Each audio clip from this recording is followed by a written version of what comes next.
Hello guys, welcome back to Samha's kitchen. അങ്ങനെ ഞാനിതാ കുറേ കാലത്തിൻ്റെ ശേഷം ഒരു അടിപൊളി വ്ളോഗുമായിട്ടാണ് വന്നിട്ടുള്ളത്. ഈ ട്രെയിന് പോകുന്നതൊക്കെ കാണുമ്പോൾ തന്നെ നിങ്ങൾക്ക് മനസ്സിലായിട്ടുണ്ടാവും എവിടത്തേക്കോ ഒരു ട്രിപ്പ് പോകുന്ന ഒരു വ്ളോഗാണിത്. അപ്പോൾ ഞാൻ വിചാരിച്ചു ഈ ട്രിപ്പ് പോകുന്ന സമയത്ത് നിങ്ങളെയും കൂടി ഒരുമിച്ച് കൂട്ടാൻ. അങ്ങനെ ഞാനിതാ ട്രെയിന് കയറി. രാവിലത്തെ വ്യൂസൊക്കെയാണ് കേട്ടോ ഇത്. നമ്മൾ 1.5 ദിവസം ഉണ്ടായിന് ട്രെയിനിൽ തന്നെ. അപ്പോൾ ആ ദിവസത്തെ ഇങ്ങനെ ഓരോ വ്യൂസൊക്കെയാണ് ഈ കാണുന്നത്. നല്ല രസമുള്ള കുറേ വ്യൂസൊക്കെ ഉണ്ടായിരുന്നു. ഇങ്ങനെ ട്രെയിനിലിങ്ങനെ പോകുമ്പോൾ നമ്മൾ വിൻഡോയിലോട്ട് നോക്കുമ്പോൾ നല്ല രസമുണ്ടായിരുന്നു. ഈ വീഡിയോയിൽ കാണുന്ന പോലെ തന്നെ ഞാനും ഉമ്മയും പപ്പയെല്ലാം ഇങ്ങനെ നോക്കിയായിരുന്നു. നല്ല ബ്യൂട്ടിഫുള്ളായ വ്യൂസൊക്കെ ആയിരുന്നു ഉണ്ടായത്. ഈ ട്രെയിൻ എന്നിട്ട് ഒരു സ്ഥലത്ത് ഒരു സ്റ്റേഷനിൽ സ്റ്റോപ്പ് ചെയ്തു. ആ സമയത്ത് കണ്ട വ്യൂ ആണ്. കുറേ പിഗ്സൊക്കെ ഇങ്ങനെ നടന്നു പോകുന്നതൊക്കെ ഇങ്ങനെ ഗ്രൂപ്പായിട്ട്. അപ്പോൾ അതൊന്ന് ക്യാപ്ചർ ചെയ്യാമെന്ന് വിചാരിച്ചു.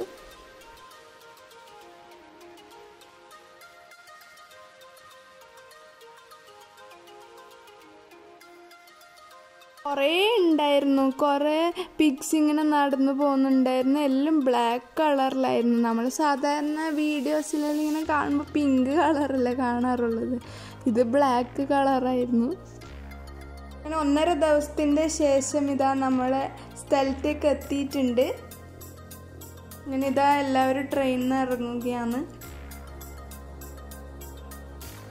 ബോർഡ് വായിച്ചപ്പോൾ തന്നെ നിങ്ങൾക്ക് മനസ്സിലായിട്ടുണ്ടാവും നമ്മൾ എവിടത്തേക്കാണ് ട്രിപ്പ് വന്നിട്ടുള്ളത്. അപ്പോൾ നമ്മൾ ആഗ്രയിൽ അങ്ങനെ എത്തിച്ചേർന്നിട്ടുണ്ട്.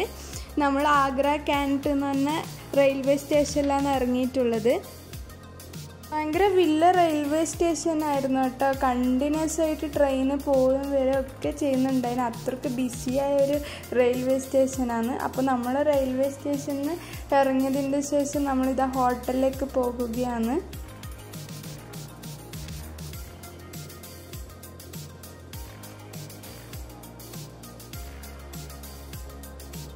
അങ്ങനെ ഹോട്ടലിലേക്ക് നമ്മൾ എത്തിയിട്ടുണ്ട്. അപ്പോൾ ഹോട്ടലിൽ എത്തിയിട്ട് നമ്മളിങ്ങനെ കയറുമ്പം തന്നെയുള്ള വ്യൂ ആണിത്. നല്ല ഗാർഡനൊക്കെ ഉണ്ടായിരുന്നു. നല്ല രസമുണ്ടായിരുന്നു. ഇതിൻ്റെ ഫ്രണ്ടിൽ നിന്ന് ഇങ്ങനെ നോക്കുമ്പോൾ നല്ലൊരു വ്യൂ ഉണ്ടായിരുന്നു. നമ്മൾ റമദ പ്ലാസ എന്ന് പറഞ്ഞ ഹോട്ടലിലായിരുന്നു സ്റ്റേ ചെയ്തിട്ടുണ്ടായിരുന്നത്. അപ്പോൾ ആ ഹോട്ടലിൻ്റെ ഇൻസൈഡ് വ്യൂ ആണിത്.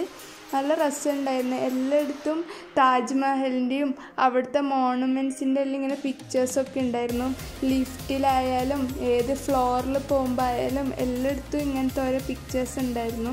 ഫത്തേപൂർ സിക്രിൻ്റെയും പിന്നെ താജ്മഹലിൻ്റെയും അങ്ങനെ കുറേ മോണുമെൻറ്റ്സ് ഇല്ല, അതിൻ്റെ ഒക്കെ പിക്ചേഴ്സൊക്കെ ഉണ്ടായിരുന്നു. ഇതാ ലിഫ്റ്റിൻ്റെ മുകളിലുള്ളതാണ് ഇപ്പം ഞാൻ കാണിക്കുന്നത്. കണ്ടോ, താജ്മഹലും അക്ബേഴ്സ് ടോംബും എല്ലാം ഉണ്ടായിരുന്നു.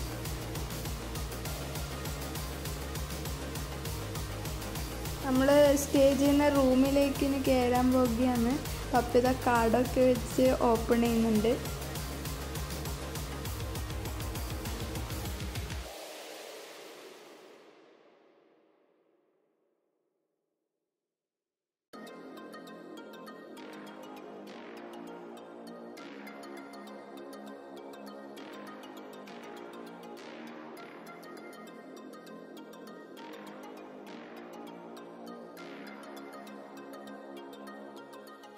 ഈ റൂമിൽ എനിക്ക് ഫേവറേറ്റായ ഒരു സ്പോട്ട് ഉണ്ട്. ആ സ്പോട്ട് ഏതാണെന്ന് നിങ്ങൾ കണ്ടുപിടിച്ചിട്ട് കമൻറ്റ് ചെയ്യാൻ വേണ്ടി മറക്കല്ലേ.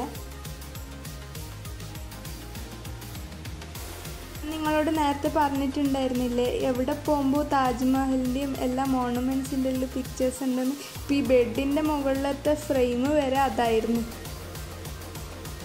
നമ്മളെ റൂമിൽ നിന്നുള്ള പുറത്തേക്കുള്ള വ്യൂ ആണ് ഈ കാണുന്നത്. നമ്മളെ ബാൽക്കണിയിൽ നിന്നുള്ള.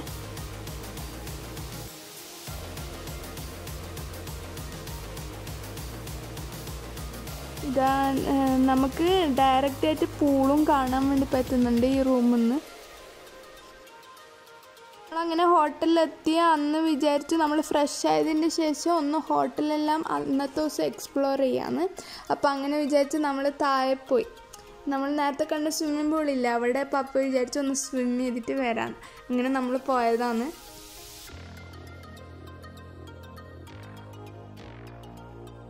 ഇതാ എൻ്റെ പപ്പ സ്വിം ചെയ്യുന്നു.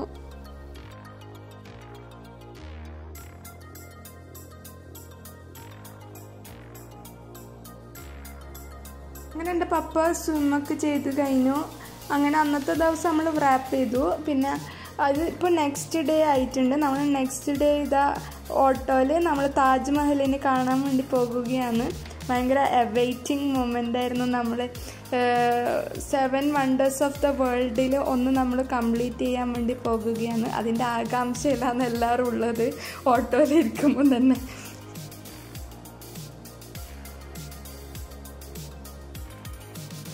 അങ്ങനെ ഇതാ നമ്മൾ സ്ഥലത്തേക്ക് എത്തിയിട്ടുണ്ട്. ഇനി നമുക്ക് ഒരു ടാസ്ക് എന്ന് വെച്ചാൽ 1 കിലോമീറ്റർ നടക്കണം. അത്രയ്ക്ക് ഫാറിലായിട്ടാണ് കാർസൊക്കെ സ്റ്റോപ്പ് ചെയ്യുക. കാരണം താജ്മഹലിൻ്റെ കളറ് വൈറ്റ് കളർ ഉണ്ടായ താജ്മഹൽ ചെറുങ്ങനെ യെല്ലോ കളറൊക്കെ ആകാൻ വേണ്ടി തുടങ്ങുന്നുണ്ടെന്ന് പറഞ്ഞിട്ട് കേൾക്കുന്നുണ്ടായിരുന്നു. കാരണം പൊള്യൂഷന്, ഈ കാറിൻ്റെ പൊള്യൂഷൻ ഉണ്ടാവില്ലേ, അത് തട്ടിയിട്ട് താജ്മഹലിൻ്റെ കളറൊക്കെ ചേഞ്ച് ആവുന്നുണ്ട്. അതുകൊണ്ട് കാർസ്, പെട്രോളും ഡീസലിൻ്റെ ഒക്കെ കാർസ് 1 കിലോമീറ്ററിൻ്റെ ബാക്കിലാണ് സ്റ്റോപ്പ് ചെയ്യുക. എന്നിട്ട് നമ്മൾ 1 കിലോമീറ്റർ നടക്കുകയോ അല്ലെങ്കിൽ ഇലക്ട്രിക് കാറിൽ നമ്മൾ താജ്മഹൽ കാണാൻ വേണ്ടി പോകണം. അപ്പോൾ ആ 1 കിലോമീറ്റർ നടക്കുന്ന സമയത്ത് ഉണ്ടായ വ്യൂസൊക്കെയാണ് നിങ്ങളിപ്പോൾ കാണുന്നത്. 2 സൈഡും പല സാധനങ്ങളും വിൽക്കുന്ന ഷോപ്സാണുള്ളത്. അപ്പോൾ അവിടുത്തെ ഭയങ്കര ഫേമസ് ആയ ഒരു സാധനമാണ് പേട്ട എന്ന് പറയുന്നത്, ആഗ്ര പേട്ട. അപ്പോൾ ഈ പേട്ട എന്നുള്ള സംഭവം നമ്മൾ ശ്രദ്ധിക്കുന്നത് റെയിൽവേ സ്റ്റേഷൻ ഇറങ്ങിയിട്ട് നമ്മൾ ഹോട്ടലിലേക്ക് പോകുന്ന സമയത്ത് ഏത് ഷോപ്പിൽ നോക്കുമ്പോൾ എല്ലായിടത്തും പേട്ട എന്ന് എഴുതിയിട്ടാണ് കാണുന്നത്. അപ്പോൾ നമ്മളെ വണ്ടിയിലുള്ള ആൾ പറഞ്ഞു ഇവിടുത്തെ ഫേമസ് ആയ സാധനമാണ്, ഒരു സ്വീറ്റാണ് ആഗ്ര പേട്ട എന്ന് പറയുന്നത്. അങ്ങനെയാണ് നമുക്ക് മനസ്സിലായത്. നമ്മൾ ഈസ്റ്റ് സൈഡിലുള്ള ഗേറ്റിലൂടെയാണ് കയറിയത്. അപ്പോൾ ഇത് എൻട്രിൻ്റെ ഭാഗമാണ്. നമ്മൾ ടിക്കറ്റ് കാണിച്ചിട്ട് പോവുകയാണ്. താജ്മഹൽ കാണാനുള്ള മെയിൻ ഗേറ്റിൻ്റെ ഭാഗത്തേക്ക് പോകുന്ന എൻട്രിയാണ്. ടിക്കറ്റൊക്കെ കാണിച്ചതിൻ്റെ ശേഷമുള്ളത്. അപ്പോൾ ഈ നടക്കുന്ന സമയത്തുള്ള പല താജ്മഹലിലെ കുറേ ഫോട്ടോസും കാര്യങ്ങളൊക്കെയാണ്. നമ്മൾ സാധാരണ താജ്മഹൽ നമ്മൾ പഠിക്കുന്ന ബുക്കിലൊക്കെ അല്ലേ കാണാറുള്ളത്. അപ്പോൾ പെട്ടെന്ന് നമ്മളെ കണ്ണോടെ തന്നെ കാണാൻ പോകുന്നതിൻ്റെ ഭയങ്കര ഒരു ആകാംക്ഷയിലായിരുന്നു എല്ലാവരും ഉണ്ടായിരുന്നത്. നമ്മൾ സാധാരണ ഇതിൽ കാണുന്ന പോലത്തെ കുറേ ഫോട്ടോസ് അല്ലേ ബുക്കിലും നെറ്റിലും അങ്ങനെയല്ല കാണാറുള്ളത്. അപ്പോൾ ഇവിടെ വന്നപ്പോൾ മനസ്സിലായത് ഇങ്ങനെ കുറേ സംഭവങ്ങളുണ്ടെന്ന്, ഇങ്ങനെ കുറേ ഗേറ്റും അതൊന്നും നമ്മൾ അങ്ങനെ കാണാറില്ലല്ലോ. അപ്പോൾ ഇതാ നടന്നതിൻ്റെ ശേഷം വരുന്ന ഇതാണ്. എല്ലാം സാൻഡ് സ്റ്റോണിലാണ് ഇവരെ എല്ലാ സംഭവങ്ങളും ഉണ്ടാക്കിയിട്ടുള്ളത്. അപ്പോൾ പണ്ടത്തെ ആൾക്കാർ ഇങ്ങനെയാണ് എല്ലാം ചെയ്തെടുത്തിട്ടുള്ളത്. എല്ലാം സാൻഡ് സ്റ്റോൺ. ഏത് സ്ഥലത്ത് ഏത് മോണമെൻറ്റ്സ് പോയി നോക്കിയാലും എല്ലാം സാൻഡ് സ്റ്റോണിൽ ഫുള്ള് കയ്യോട് വെച്ച് ഹാൻഡ് വർക്ക് ചെയ്തിട്ടുള്ള പണികളാണ്. അപ്പോൾ എന്ത് ബ്യൂട്ടിഫുൾ ആണല്ലേ എല്ലാ വർക്കും കാണാൻ വേണ്ടിയിട്ട്. ഇതാണ് താജ്മഹലിൻ്റെ മെയിൻ ഗേറ്റ്. 4 സൈഡ് ഉണ്ട്. നമ്മൾ മെയിൻ ഗേറ്റിലൂടെയാണ് കയറിയിട്ടുള്ളത്. അങ്ങനെ ഇതാ നമ്മൾ മോസ്റ്റ് അവൈറ്റഡ് മൊമെൻറ്റ്. അങ്ങനെ ഇതാ നമ്മൾ താജ്മഹൽ കണ്ടു ഗൈസ്. എന്ത് തിരക്കായിരുന്നു എന്നറിയാം. ഫുൾ ആൾക്കാരായിരുന്നു. ഓൾമോസ്റ്റ് 50,000 ആൾക്കാർ വരുമെന്നാണ് പറയുന്നത് കേൾക്കുന്നത് ഓരോ ദിവസവും ഈ താജ്മഹൽ കാണാൻ വേണ്ടിയിട്ട്. നല്ല ബ്യൂട്ടിഫുൾ ആയിരുന്നു കേട്ടോ. നമ്മളെ കണ്ണിൽ നമ്മളിങ്ങനെ ഫ്രണ്ടിൽ നിന്ന് തന്നെ കാണുമ്പോൾ ഉള്ളൊരു എന്താ പറയുക, ഒരു സന്തോഷം ഉണ്ടല്ലോ. നമ്മൾ ബുക്കിലെല്ലാം കണ്ടിട്ട് പെട്ടെന്ന് നമ്മളെ ഫ്രണ്ടിൽ നിന്ന് കാണുമ്പോൾ ഉള്ള എല്ലാ വർക്കും സാൻഡ് സ്റ്റോണിൽ, ഇങ്ങനെ ഈ സൈഡിലത്തെ വർക്കെല്ലാം സാൻഡ് സ്റ്റോണിലാണ് ചെയ്തിന്. എല്ലാം ഭയങ്കര ഡീറ്റെയിൽ ആയിട്ടാണ് ചെയ്തിട്ടുള്ളത്. താജ്മഹൽ മൊത്തം മാർബിളിലാണ് കേട്ടോ. നമ്മളിതാ താജ്മഹലിൻ്റെ ഫ്രണ്ടിലേക്ക് എത്തിയിട്ടുണ്ട്. നല്ല ബ്യൂട്ടിഫുള്ളായ വ്യൂ ആണ് കേട്ടോ. എല്ലാ വർക്കും മാർബിളിലാണ് ചെയ്തിട്ടുള്ളത്. അതാണ് അതിശയപ്പെടുത്തുന്നത്. എല്ലാം കൈയോടെ തന്നെ ഉണ്ടാക്കിയ ഓരോ വർക്ക്സാണ്. കണ്ടോ, റിവർ യമുനയാണിത്. നമ്മൾ താജ്മഹലിൻ്റെ മേലെ നിന്ന് നോക്കുമ്പോൾ ഇത് കറക്റ്റായിട്ട് കാണാൻ വേണ്ടി പറ്റും. ഞാൻ പറഞ്ഞില്ല 4 ഗേറ്റ് ഉണ്ടെന്ന്, അതിൽ വേറൊരു ഗേറ്റാണിത്. നമുക്ക് 4 സൈഡിലൂട്ടിയും വന്നാലും താജ്മഹലിലേക്ക് കയറാൻ വേണ്ടി പറ്റും.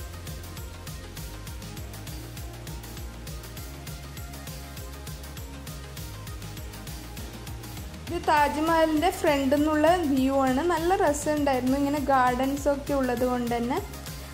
അതിൻ്റെ അടുത്തുള്ള മ്യൂസിയമാണ് ഈ കാണുന്നത്. അപ്പോൾ ഇന്നത്തെ വ്ളോഗ് ഇത്രയേ ഉള്ളൂ. എല്ലാവർക്കും നന്നായിട്ട് ഇഷ്ടപ്പെട്ടു എന്ന് കരുതുന്നു. അപ്പോൾ ആഗ്രയിലുള്ള അടുത്ത മോണമെൻറ്റ്സിൻ്റെ ഒക്കെ വീഡിയോ ആയിട്ട് ഞാൻ അടുത്ത പാർട്ടായിട്ട് ഇടുന്നതായിരിക്കും. അപ്പോൾ എല്ലാവരും അതിനായിട്ട് വെയിറ്റ് ചെയ്യുക. ഇന്നത്തെ വ്ളോഗ് എല്ലാവർക്കും നന്നായിട്ട് ഇഷ്ടപ്പെട്ടു എന്ന് കരുതുന്നു. ഇഷ്ടപ്പെട്ടെങ്കിൽ എൻ്റെ ചാനൽ ലൈക്ക് ചെയ്യാനും ഷെയർ ചെയ്യാനും സബ്സ്ക്രൈബ് ചെയ്യാനും എൻ്റെ ഇൻസ്റ്റാഗ്രാം പേജ് ഫോളോ ചെയ്യാനും നിങ്ങൾ മറക്കല്ലേ. ഈ കാണുന്നത് അടുത്ത പാർട്ടിൻ്റെ വ്ളോഗിൻ്റെ ട്രെയിലറാണ്. അപ്പോൾ എല്ലാവർക്കും നന്നായിട്ട് ഇഷ്ടപ്പെട്ടു എന്ന് കരുതുന്നു. ബൈ.